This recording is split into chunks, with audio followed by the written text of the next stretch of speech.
Today I wanted to talk about how we often find what we're looking for. Have you ever considered that? We often find what we're looking for. For example, this pile of laundry that you can't see, but you're going to see me going through it.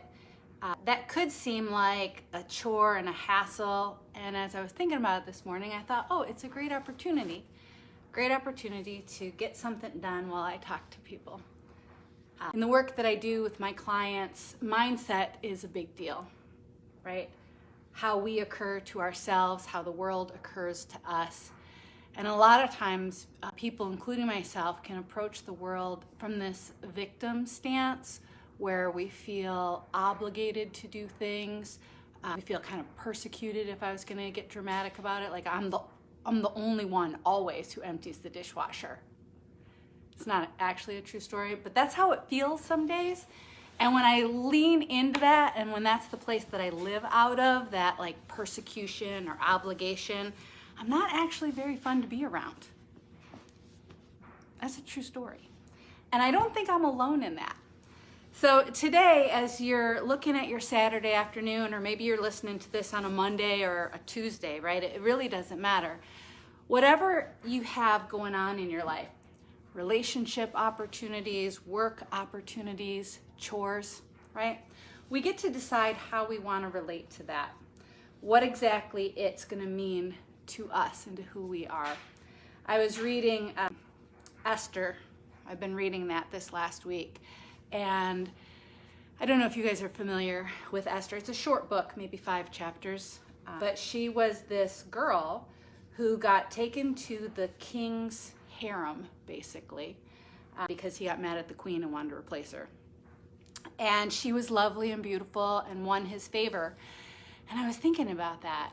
She was lovely and beautiful and taken to the king's harem and won his favor, which means she must have had a good attitude. And would I have had a good attitude if I'd been taken away from my home, if my plans, right, in the future that I thought I was going to have would have been basically ripped from me? But because she had a good attitude, she was also, I think, a very strong woman, because if you continue reading the story, she did some pretty courageous things. Once she became queen, it wasn't cool to just go to the king, even though you were the queen, unannounced, like he had to invite you.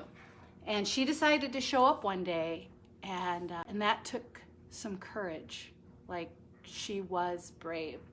And I wonder if her whole journey isn't an example of what it looks like to be brave, what it looks like to be willing to move in the situations that life give us with dignity, with self-respect, with honor.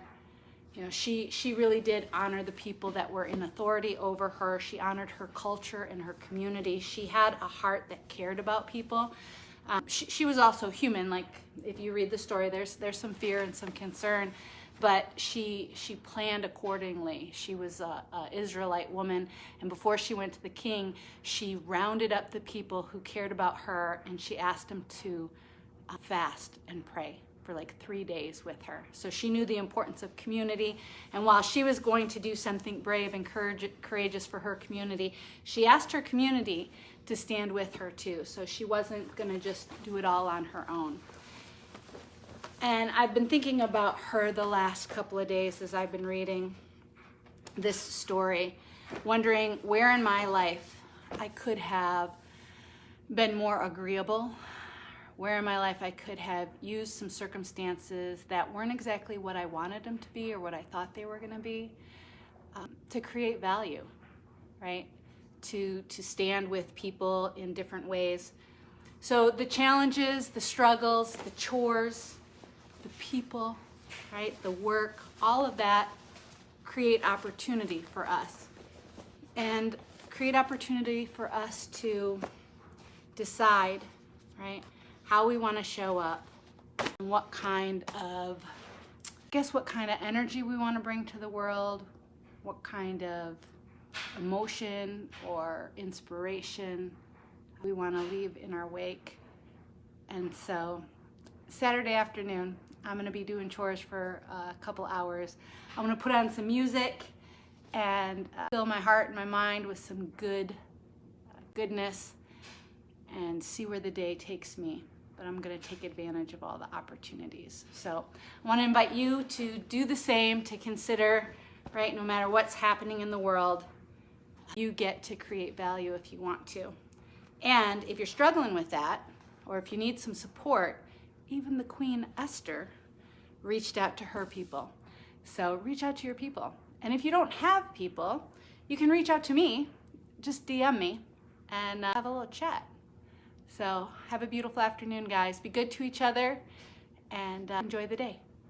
We'll talk to you later.